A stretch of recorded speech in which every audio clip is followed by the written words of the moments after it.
Halo guys, kali ini kita akan bahas seputaran program yang lagi gua kembangin ya. Ini adalah proyekan gua yang berbasis C++ bahasa pemrogramannya. Mungkin di antara kalian ada yang penasaran juga. Ini Arduino sih, codingan Arduino yang biasa kalian lihat kalau kalian main microcontroller kayak gitu. Cuma kemarin gua kepikiran karena ada subscriber yang nge-DM, "Bang, kok codingan Arduino lu loopnya kosong tapi bisa fungsi gitu. Mobilnya bisa jalan real time dan muncul tampilan juga di websitenya secara real time juga gitu." Mana tadi ya? Nah ini nih, kayak ini kan controllernya nih guys. Ini website yang bisa mengontrol smart car gua, board ini. Nah jadi di video kali ini gua bakal sharing gitu sedikit aja, tipis-tipis gitu ya, kenapa ini program bisa berfungsi, kenapa programnya bisa bekerja, interaksi antara software dan juga hardware. Terlebih dari sisi websitenya nih, kenapa ini website bisa mengendalikan si robotnya. Nah ibarat kata kayak gitu ya, dan memunculkan data kayak begini, baterai voltage, baterai persen gitu bisa masuk ke website. Padahal kan barangnya di sini dan nggak dicolok ke komputer, tapi nilai baterai voltasenya atau presentasi baterainya bisa masuk ke website gua. Nah mungkin ada yang penasaran tuh cara kerjanya seperti apa. Dari sisi softwarenya terlebih ya, kita nggak selalu ngomongin baterainya nih. Intinya mah softwarenya, interaksinya nih. Kita bakal ngobrolin program ini kok bisa berinteraksi dengan hardwarenya. Tentu gue bakal jelasin luarannya aja secara mendasar ya guys. Apalagi kalau kalian pernah ngoding Arduino lah, pakai Arduino IDE kayak gitu ya. Nah kita bakal bahas sisi luaran bagaimana ini program bisa bekerja gitu. Oke, yang pertama, pertanyaan umumnya adalah, kok lu VS Code bang? Nah, biasanya kan microcontroller tuh kita ngoding pakai Arduino IDE, benar teman-teman. Awalnya pun gue pakai Arduino IDE juga sama, tapi gue rasa Arduino IDE itu kayak susah untuk di-maintain dari segi folder structure-nya, kayak kurang fleksibel lah. Makanya gue switch ke VS Code, dan supaya kalian bisa menggunakan VS Code untuk mainin Arduino, itu kita butuh sebuah extension yang namanya Platform IO. Mungkin sebagian di antara kalian udah nggak asing sama yang namanya Platform IO ya guys. Bisa di-search sendiri di extension VS Code-nya, Platform IO. Ini gegentinya si Arduino IDE tapi nempel ke VS Code. Jadi secara looks tetap VS Code looks, kayak gua developer web gitu yang biasa main di JavaScript. Tampilannya pun tetap enak dilihat, tab-tabnya tetap enak juga, shortcutnya semua masih VS Code. Kalau di Arduino IDE kan agak lain, jadi memperlambat proses development softwarenya gitu. Nah itu kalian bisa coba pakai Platform IO IDE. Nah nanti ketika project kalian jalan nih, misalnya kalian punya project IoT yang berbasis Arduino atau ESP32, itu kalau diciptakan pakai platform IO bakal ada konfigurasi di sebuah file yang bernama platform.io.ini. Nah, di sini adalah konfigurasi environment-nya, macam kayak lu mau monitoring di baud rate berapa, dan kita bisa menentukan framework juga di sini, bisa Arduino atau satu lagi ada ESP-IDF, ESP-IDF atau apa, gue rada lupa namanya. ESP-IDF. Kalau pakai ESP-IDF tuh jangkauan built-in library-nya lebih luas sih, setahu gua ya. Di beberapa project lalu gua coba pakai ESP-IDF lebih luas, tapi dari segi style ngoding jadi beda gitu. Nah, karena gue juga baru belajar beberapa bulan ya, 1 bulan belakangan nih, sintaks ini dikembangin 1 bulan, sekaligus gue belajar, sekaligus juga gue praktekin langsung sampai akhirnya smart car-nya bisa berfungsi dan websitenya juga bagus, bisa memunculkan real time data, interaksi semuanya secara real time, bagus juga lah intinya mah. Pokoknya sambil belajar ini mah gue juga ya.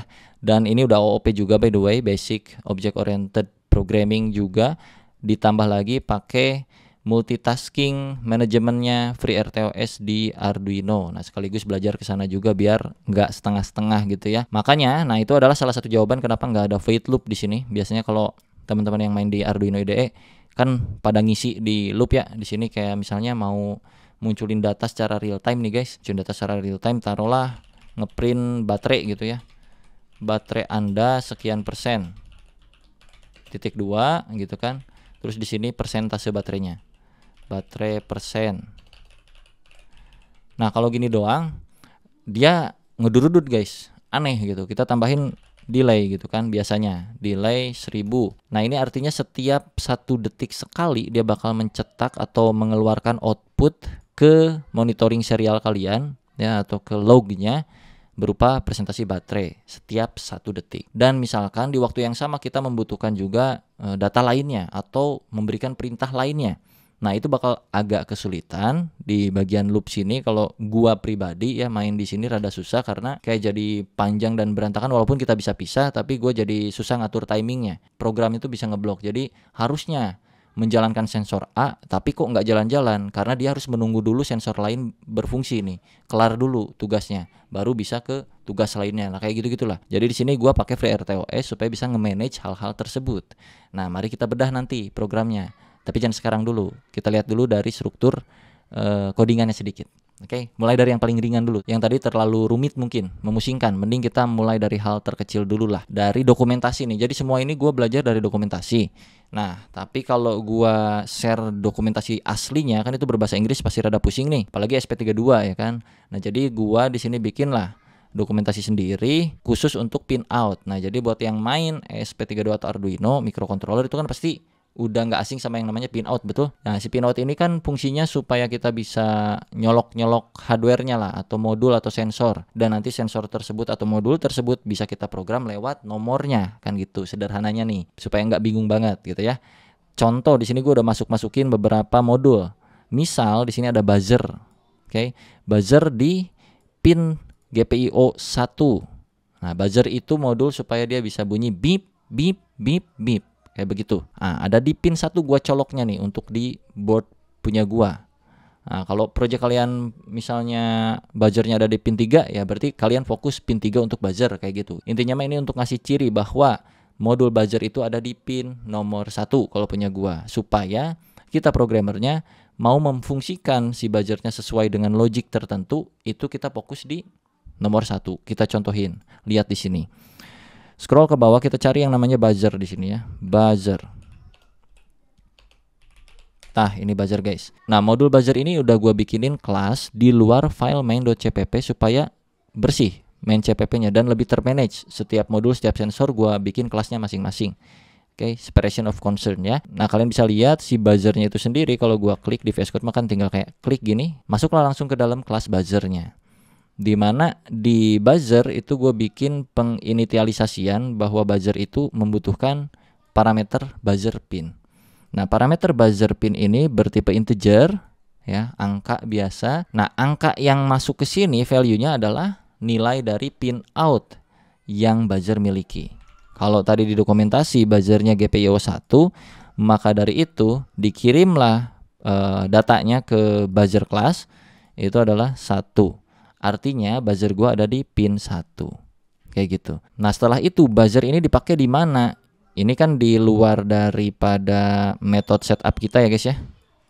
Jadi pasti kita butuh buzzernya dong untuk digunakan gitu di dalam blok programnya. Di mana buzzer itu digunakan? Karena dia sudah kelas di sini. Gua ambil aja langsung variabel ininya nih. Buzzer yang B-nya kecil, bukan B yang gede. Buzzer ini dipakai di beberapa tugas gitu. Contoh ketika pindah mode di sini nih. Kalau kalian lihat baca mode selection task adalah sebuah pengeksekusian tugas dalam memilih mode ya guys. Ketika smart card-nya berjalan nanti. Misal pindah mode ultrasonic bakal bunyi beep kayak gitu. Pindah mode ke line following sensor beep bunyi lagi. Nah, makanya di sini di passing ke mode selection si buzzernya. Kalau kita masuk sekarang ya ke mode selection, kalian bisa lihat di sini ada pengincludan file di sini ya, include file buzzer.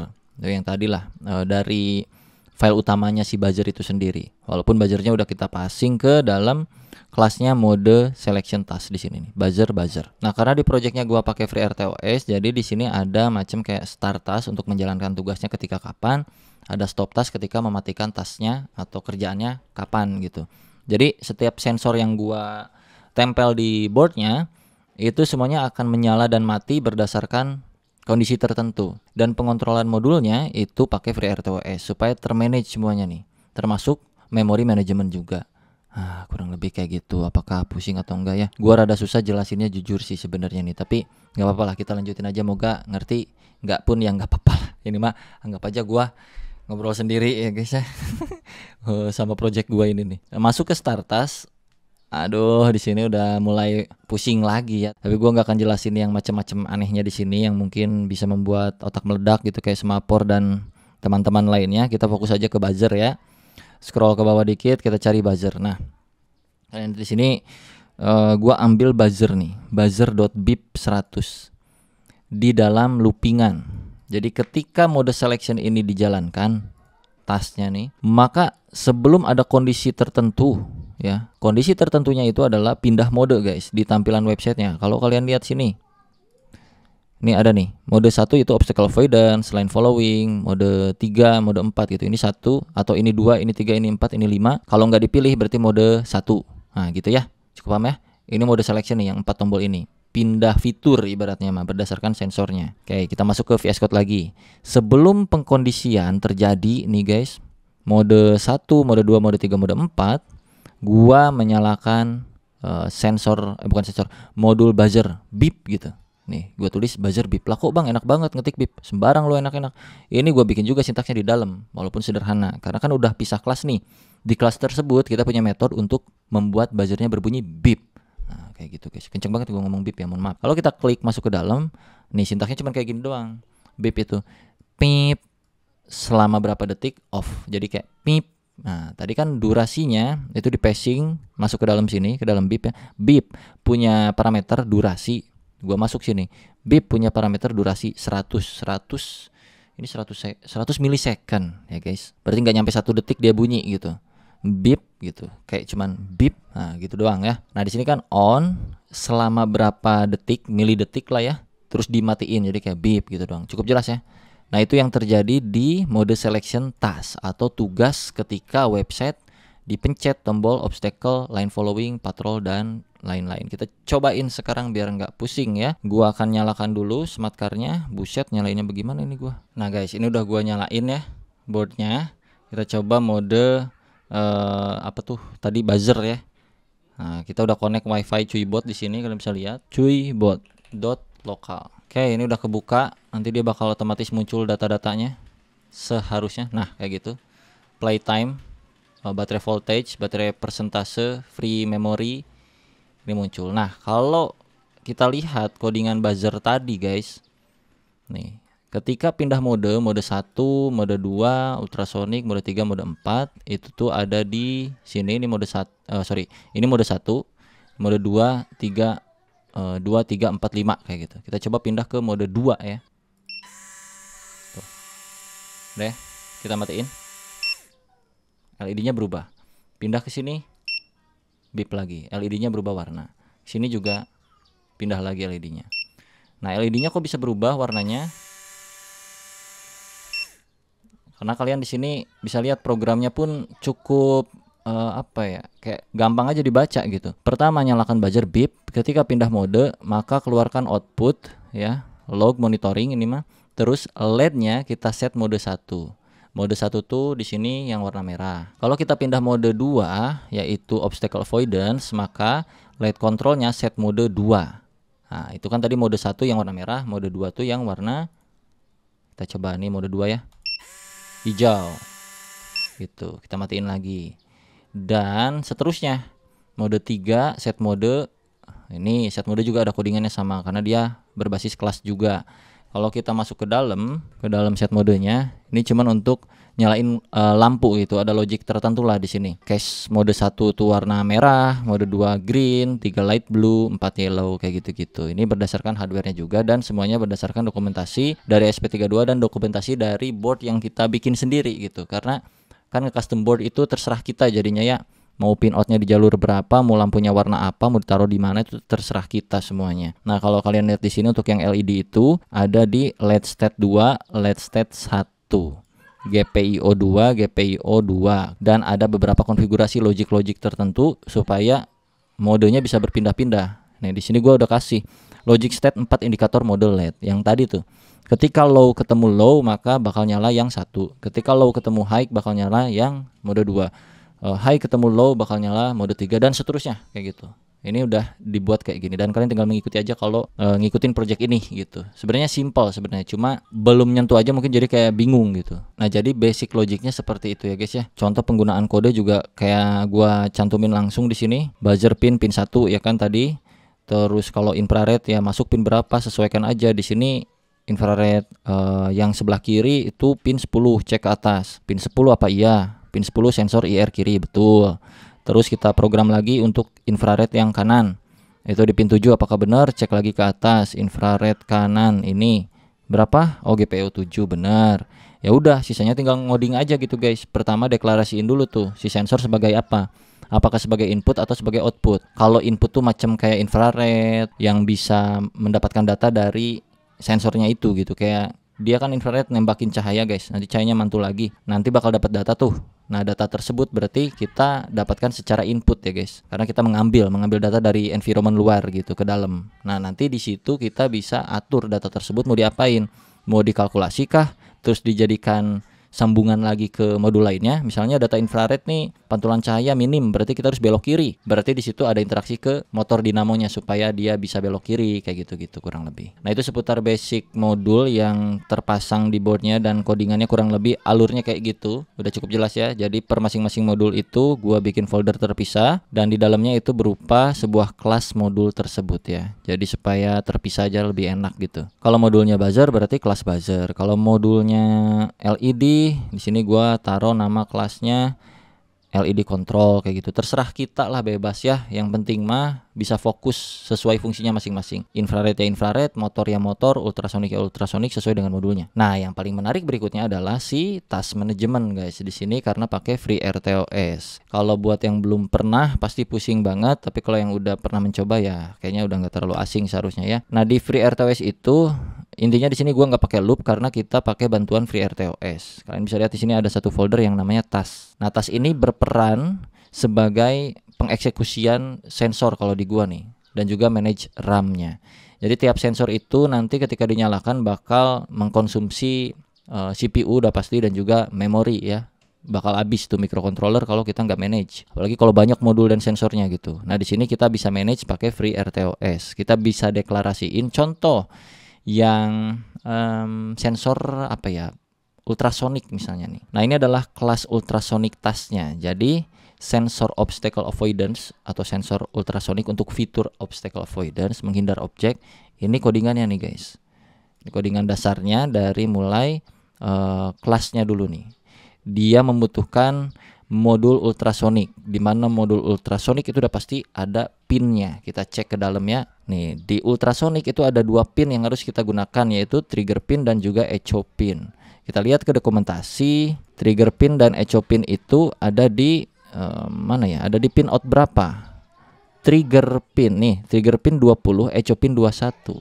Di mana gua mendeklarasikan 20 dan 21-nya? Nah, itu tergantung ultrasonik ini dipanggil di mana nih kelasnya. Kita cek aja di main CPP, apakah ada di sini ultrasonik. Nih, kita define di sini ya, 20 untuk trigger pin, 21 untuk echo pin. Masuklah ke dalam kelas ultrasonik, pasti ada di sini. Kelas ultrasonik membutuhkan trigger pin dan juga echo pin. Sehingga ini udah dapat nilainya tadi 20 dan 21. Masuk ke begin untuk memulai sensornya atau menyalakan sensornya, mengaktifkan mode sensornya itu bahwa yang satu sebagai output, yang satu sebagai input. Gitu ya, karena kita menangkap data dan mengeluarkan data juga gitu, right? Dan ultrasonic tasknya ini kan modulnya nih, tugasnya itu bukan di sini, tugasnya itu di folder task, pembagian tugas berdasarkan modul-modulnya. Di sini namanya adalah ultrasonic task yang membutuhkan modul ultrasonic. Nah, jadi gitu alurnya, cukup jelas ya. Terus di sini ada metode start task atau menjalankan pekerjaannya. Nah, ini yang paling spesial di FreeRTOS adalah X-task create yang gue bikin di sini untuk menjalankan tasknya berdasarkan kondisi tertentu. Jadi bisa dinyalain ultrasoniknya seret lewat sintaks ini, bisa juga dibikin stop lewat sintaks ini. Nah, lu cukup lihat ke sini aja. Di sini ada variabel yang namanya task stack size. Nah, stack size ini adalah ukuran memori. Kalau di arsitektur 32 bit kayak macam SP32, makanya namanya SP32 32 bit gitu ya. Itu satuannya bukan byte atau bukan KB, bukan MB gitu, word satuannya guys. Satu word itu 4 byte. Nah, ini tuh fungsinya untuk memanage memori. Alokasi memori untuk sensor ultrasonik itu kita taruh berapa sih, supaya nggak mentok nanti di SP32-nya, karena kan SP32 tuh punya RAM yang kecil guys. Di sini kayak cuman 400 KB. Bayangin cuman 400 KB nih untuk SP32 yang ada di board gua. Jadi gua harus bisa nge-manage ini supaya lebih efisien lagi. Kalau kita kasih terlalu tinggi juga kayak mubajir gitu ya. Dan kalau kita kasih terlalu rendah, kebutuhan memori untuk jalanin satu task, satu tugas, itu bakal kena reset nanti SP-nya. Ketika lu nyalain dia bakal restart lagi karena kekurangan alokasi memori. Nah, jadi di sini satuannya itu word ya guys. Kita coba hitung dikit ya. Satu word itu sama dengan 4 byte. Nah, RAM dari ESP itu 400 KB. Berarti kalau 400 KB itu berapa bytes? Kita bisa kaliin aja ya. 400 dikali 1 byte-nya itu berapa KB? Aduh, pusing juga ya. Semoga bener ya guys ya. Satu byte itu sama dengan 10. Oh, salah guys. 1024 bytes itu sama dengan 1 KB. Begini. Berarti kalau 400 KB pengen ke byte dikali 1024 gitu kan ya. Nah, berapa nih? Kita hitung dulu kalkulator. Lah kok kalender anjir. Kalkulator. Oke, ini bekas gua ngitung apa ya? Kita clear dulu, clear. 400 dikali 1024. Wah, kalau Jerome nih nggak usah pakai kalkulator nih. 409600 guys. 409600 ya benar. 409600 bytes.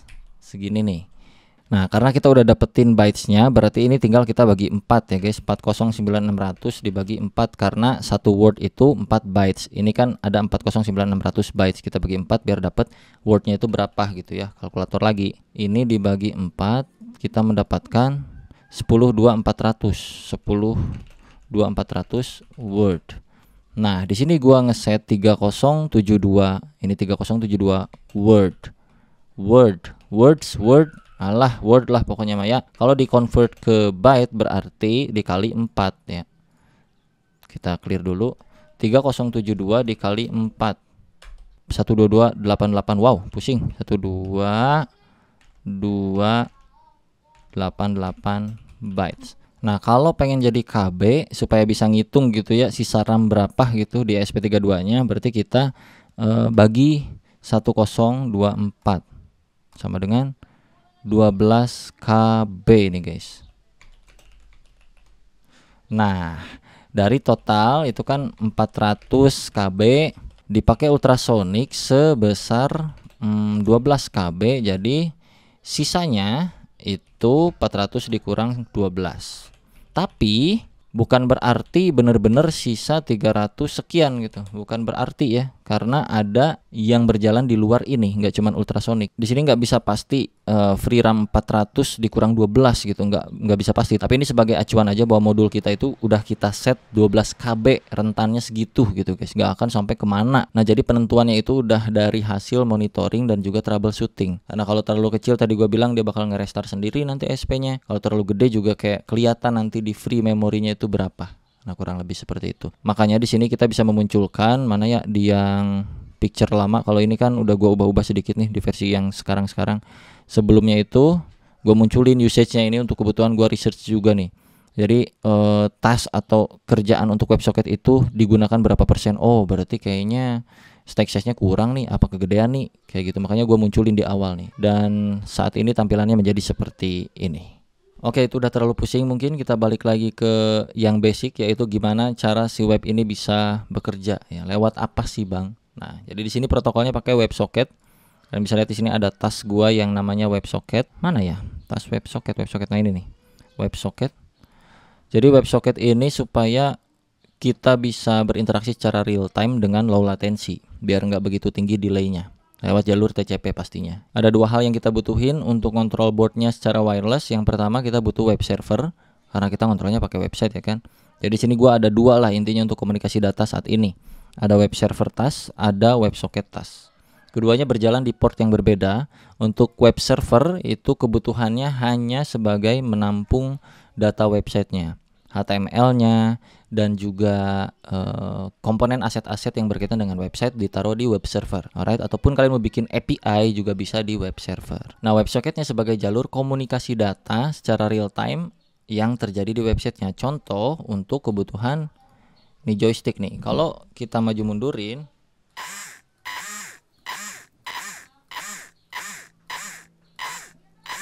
nah kayak gitu. Ini lewat jalur WebSocket. Beda port dengan web server. Kalau web server itu di sini kalian bisa lihat cuibot.local. Portnya berarti di 80. Tapi kalau WebSocket gua jalan di port 81. Artinya ada dua port yang aktif di servernya. Karena kan SP ini bisa dijadiin server juga gitu loh. Server kecil microcontroller. ya apa ya, bukan server sih, apa ya sebutnya ya, pokoknya mah menampung data di dalamnya dan bisa menangkap data, memberikan data juga. Makanya di sini bisa muncul data-data seperti ini. Oh, kita udah 25 menit lebih ya. Ini playtime selama dia nyala dan kita membuka websitenya, dia bakal jalan terus playtime-nya. Direkam di boardnya, bukan di websitenya. Cukup mantap bukan? Hehe. Nah, apa yang dimasukin ke dalam si ESP32-nya adalah sebuah HTML dan CSS yang ada di dalam data sini. Ini HTML, ini indeks HTML-nya. Itu kayak gini doang nih. Cuibot V1 nih. Itu kan tulisan yang ini nih, Cuibot V1. Terus HW info, ini tulisan yang HW info. Terus ini mode itu ada di sini, mode manual, playtime, free memory, server. Nih, playtime, free memory, server, but voltage, standar HTML. Tapi value-nya kok kosong bang, tapi di sana kok bisa muncul kan gitu ya pertanyaannya ya. Sini kan kosong nih, gua kasih titik-titik doang nih. Tapi di sininya muncul data lah, kok bisa real time pula berubah-ubah gitu kan? Betul tuh, baru berubah tadi data baterai tuh. Itu karena kita pakai WebSocket tadi, jadi real time datanya, bisa akses ambil gitu ya, bisa ngasih data juga. Jadi bisa komunikasi dua arah terus menerus cara apa ya, tanpa henti lah. Tergantung kita setnya mau berapa sepersekian mili detik sekali atau kayak gimana gitu, tergantung kita. Nah, kalau bicarain kenapa ini kosong lalu dia bisa terisi, itu udah pasti di JavaScript. Karena kalau kalian scroll ke bawah di HTML-nya tuh ada JavaScript di sini, guys. Ini JavaScript-nya nih, guys. Ini JavaScript gua. Kalau kita masuk ke JS-nya, contoh dulu lah untuk yang paling mudah yang mana ya, guys ya? Yang ini deh, bat voltage ya. Voltage ini baterai info lah misalnya, baterai info. Ini cuma kayak gini doang codingannya mah. Gimana caranya tuh? Cuma kayak begini doang bisa memunculkan baterai voltase ke sini.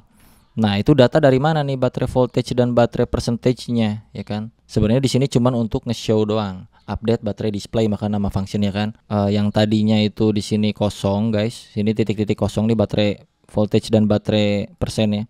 Titik-titik kosong doang ketika pertama kali websitenya dibuka dan belum ada data yang datang ke website kita. WebSocket masih nyari-nyari data nih, kok kagak ada data yang datang sih, guys, gitu ya. Jadi nggak diupdate lah, titik-titik doang. Nah, sampai akhirnya nanti dari ESP ngirim data ke WebSocket kita di website. Di website kalau kita konsol log tuh, nih kalian lihat ya. Kita reload. Cuibot disconnect, ini WebSocket terdisconnect gitu, guys. Putus. Nanti bakal balik lagi WebSocketnya kalau udah. Nah, Cuibot connected langsung tag muncul datanya. Artinya komunikasi sudah aktif nih antara ESP dan website yang gua buka di sini. Gitu. Nah, ketika aktif, maka data bakal terkirim terus-menerus ke mana? Ke JavaScript yang gue bikin di sini, yaitu di shared.js nama filenya. Ini bebas lah, ini mah arsitektur aja ya. Dan di sini gue buka jalur nih di websitenya. Gue buka jalur ke cuibot.local .281. .281 itu port yang berjalan di port 81. Karena kalau website port bawaannya itu 80, bukan 81. Maka dari itu membuka cuibot.local itu langsung enter aja kayak gini. Karena dia port 80 default. Di mana gua declare port 80? Gampang, lu cari aja sini. Port 80. Wah, kok kagak ada ya? 80. Nih, perhatikan. Async web server 80. Jadi websitenya dijalankan di port 80 secara default, kayak website pada umumnya kalau dinaikin ke server. Gitu ya, port 80 nih. Nah, ketika website ini dibuka, di JavaScript-nya tadi kita aktifkan port 81, koneksi ke sana, maksudnya kita aktifkan koneksi ke port 81. Makanya di sini gua kasih nama connect WebSocket. Setelah connect dia bakal muncul di sini, mana ya, on connect. On open. Console log cuibot connected. Oke. Terus nanti kalau ada pesan, nih, di sini diolah datanya. Kalau ada data playtime datang dari ESP32, kita update playtime display. Kalau ada data baterai ini masuk, baterai voltase, baterai persentase masuk, kita update baterai displaynya kayak yang codingan tadi. Maka dari itu setelah connect dia bakal muncul, tapi kalau nggak connect dia nggak akan muncul. Kita perhatikan lagi ya. Ini gua zoom in biar enak. Kita coba reload di sini. Boom. Disconnect, titik-titik semuanya nih, codingan HTML default. Ketika connect dia langsung muncul. Begitu guys, kurang lebih. Cukup paham sampai sini? Simpel kan, sederhana sebenarnya mah ya. Begitulah. Aduh, capek guys, terlalu panjang nih mah ya. Nggak habis-habis ini gue soalnya codingan berapa minggu nih ya. Tapi kalau kalian mau request sesuatu hal yang mau dibahas di seputaran project ini, karena linknya ada di deskripsi juga untuk GitHub-nya, Langsung kolom komentar aja ya bang, bahas mengenai ininya bang, kenapa kayak begitu, kenapa kayak begini, kok bisa begini, kok bisa begitu. Nanti kita coba bedah-bedah lagi ya. Kurang lebih kayak gitu dulu aja untuk konten kali ini. Udah garing bibir gue ya, pengen minum, belum minum. See you on the next video, semoga bermanfaat. Bye bye.